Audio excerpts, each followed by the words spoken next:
raj, tam, gun, and what are its characteristic? तो सत्व, रज एंड तमस ये प्रकृति के तीन गुण हैं। सांख्य फिलोसॉफी के अनुसार प्रकृति और पुरुष से ये पूरी सृष्टि का सृजन हुआ है। तो सत्व, रज और तम प्रकृति के तीन गुण हैं। ये तीन गुण जब बैलेंस में रहते हैं तो क्रिएशन स्टॉप हो जाता है, यानी कि प्रकृति शांत हो जाती है। जब ये तीन गुण इम्बैलेंस होते हैं तब रचना शुरू होती है।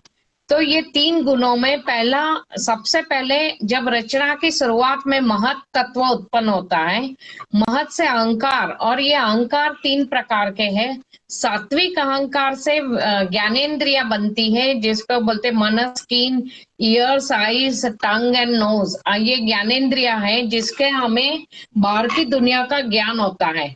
राजसिक अहंकार से कर्मेंद्रिया बनती है, mouth, hands, feet, generative organ, excretory organ, कि जो प्रैक्टिकली कार्य करती है। और तामसिक अहंकार से तन्मात्रा बनती है, शब्द, स्पर्श, रूप, रस, गंध, और वो 5 एलिमेंट से कनेक्टेड है, तो पृथ्वी, जल, तेज, वायु, आकाश। तो ये तीन गुण है प्रकृति के जो सारी क्रियाओं को बैलेंस करते हैं और पूरे क्रिएशन के शुरुआती तीन गुणों से प्रभाव से होती है। इसलिए प्रकृति का प्रत्येक क्रिएशन ये तीन गुण के प्रभाव में है। सात्विक, इसलिए पर्सनालिटी भी तीन प्रकार की भगवत गीता में बताई गई है, सात्विक पर्सनालिटी, राजसिक और तामसिक। ऐसे डाइट भी तीन प्रकार के हैं, सात्विक, राजसिक, तामसिक। तो अगर हम सात्विक पर्सनालिटी की बात करें तो जिसके अंदर आत्मा के गुण है, जैसे दया, करुणा, सत्य, अहिंसा जैसे गुण है, वो सात्विक पर्सनालिटी है। जो चंचल मन का है, थोड़ा मोत्सक वाला है, भौतिक जगत के प्रति जिसका आकर्षण ज्यादा है, और जो सतत रेस्टलेस होता है, वो रजस गुण के प्रभाव में है। और तामसिक प्रवृत्ति वाले अक्सर आलसी होते हैं और उनको ग्रॉस लेवल यानी कि भौतिक चीज वस्तुओं में आनंद ज्यादा आता है, उनका खान पान भी ऐसा ही तामसिक रहता है। तो जो तीन प्रकार के डाइट बताए गए हैं वो सात्विक, राजसिक, तामसिक। तो ये डाइट सात्विक डाइट है। वो सात्विक डाइट किसको बोलते हैं? जो हम ताजा खाना पकाते हैं, मंत्र चांटेशन से खाना पकाते हैं, शुद्ध मन से खाना बनाते हैं और कम मसाला तेल का इस्तेमाल करते हैं, वो सात्विक डाइट है। जब हम योग और आध्यात्मिक साधना में हमें आगे बढ़ना है तो हमें सात्विक डाइट का ही सेवन करना चाहिए, तो ही मन शांत रहता है और वो योग साधना में आगे बढ़ता है। राजसिक यानी कि तली हुई चीज ज्यादा, मसालेदार चीजें ज्यादा, अचार पापड़ जो लोग ज्यादा खाते हैं उनका मन चंचल रहता है। तो मैंने लास्ट टाइम भी कहा था, अन्न से मन बनता है। अगर हम राजसिक अन्न ज्यादा खाएं तो हमारा मन शांत होना बहुत मुश्किल है। अगर हमें योग साधना में आगे बढ़ना है तो हमारा डाइट सात्विक होना चाहिए, घर का एटमॉस्फेयर भी सात्विक होना चाहिए। उसके बाद तीसरा है तामसिक। तामसिक यानी कि तमस, आलस, अज्ञान का प्रतीक है। तो तामसिक डाइट यानी कि जैसे उसको आज खाना पका दिया और 7-7 दिन फ्रिज में गर्म करके खाना, तो बासी खाने को तामसिक खाना बोलते हैं। जब झगड़ा कर करके किचन का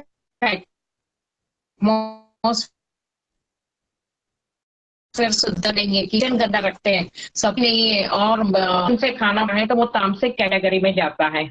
और दूसरा साइंटिफिकली भी माना गया है कि जो तामसिक खाना है उसकी ऑरा कंपैरेटिवली लेस होती है राजसिक की कंपैरिजन में।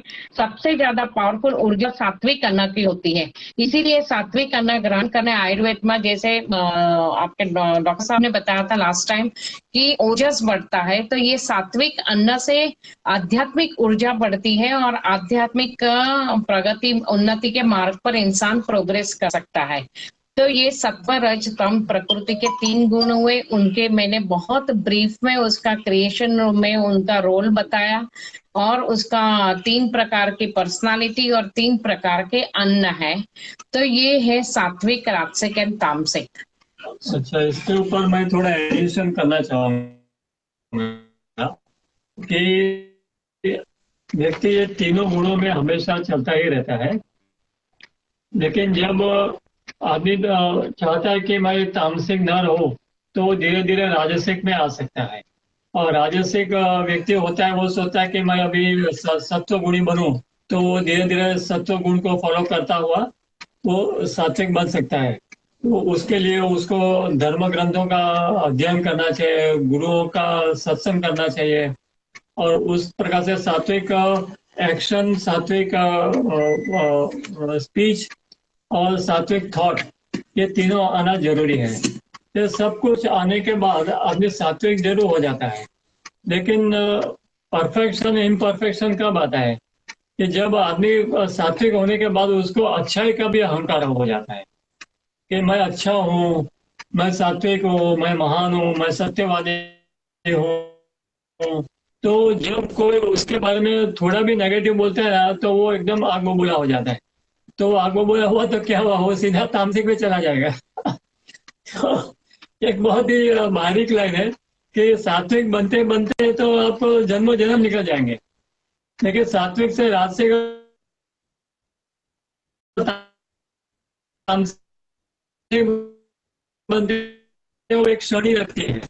तो बी केयरफुल कि जस्ट फॉर ग्रांटेड ले लेते हैं कि अभी हम सुधर गए, अच्छे हो गए।